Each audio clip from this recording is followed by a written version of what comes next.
falou semana passada que Sofonias, tá certo? Ele profetizou aproximadamente em 640 aproximadamente, na época em que Josias reinava em Judá, sendo Judá o reino do sul ou do norte? Do sul. Capital Jerusalém. Então ele era um rei de Judá, tá certo? Reino do sul, capital de Jerusalém. Josias foi um bom rei. Josias, quando reinou, com 8 anos de idade, com 16 de idade, ele removeu os altares, removeu a idolatria, ele promoveu uma grande reforma, trouxe um grande avivamento para ajudar, depois de meio século, aproximadamente, de idolatria e paganismo, por causa do rei Manassés. Ele falou isso na aula passada. Okay?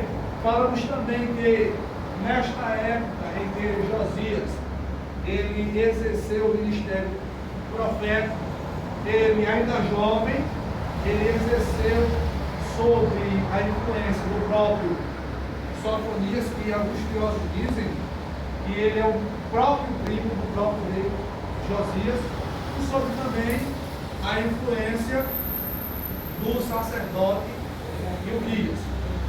Falamos também na aula passada que Josias ele promoveu o segundo avivamento, 10 anos depois do primeiro avivamento. E este avivamento foi marcado porque ele trouxe a palavra que fora desprezada pelos seus antepassados. Houve uma reforma dentro do templo, e nós falamos que foi achado o livro da lei pelo sacerdote Hilquias e o escrivão Safã. Então, Zacarias, Sofonias lá, ele prega, tá certo? O dia da ira do Senhor, pois como Judá tinha pecado contra Deus, Deus agora iria punir a nação. Ele profetiza que o dia do Senhor viria. É bem verdade que Sofonias, ele é um profeta pré-exílio, certo?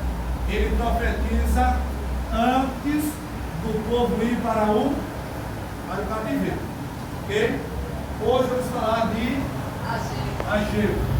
Ageu, ele é um profeta pós-cativeiro. Depois, então quando Ageu profetiza, ele vai profetizar para um povo recém-liberto que tinha passado no cativeiro quantos anos? 70. 70 anos. Então, precisa entender que a situação de Jerusalém não era boa, era decadente, era lamentável. Por quê? Porque quando o povo é levado para o cativeiro em 586, aproximadamente, na terceira leva, a história vai dizer que o rei, certo? O governante da Babilônia, que era Nabucodonosor, ele destrói a cidade, destrói o templo, os muros são derrubados, as portas da cidade de Jerusalém é queimada a fogo, o templo, o lugar da adoração era destruído. Então, quando o povo volta do cativeiro, o povo vai encontrar Jerusalém na miséria.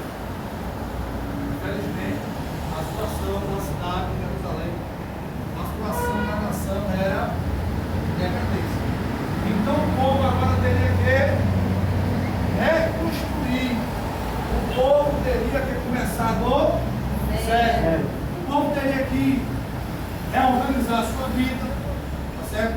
Reconstruir moradias e reconstruir a cidade de Jerusalém e reconstruir o templo que fora destruído pela terceira invasão de Nabucodonosor. Ok? Alguma pergunta?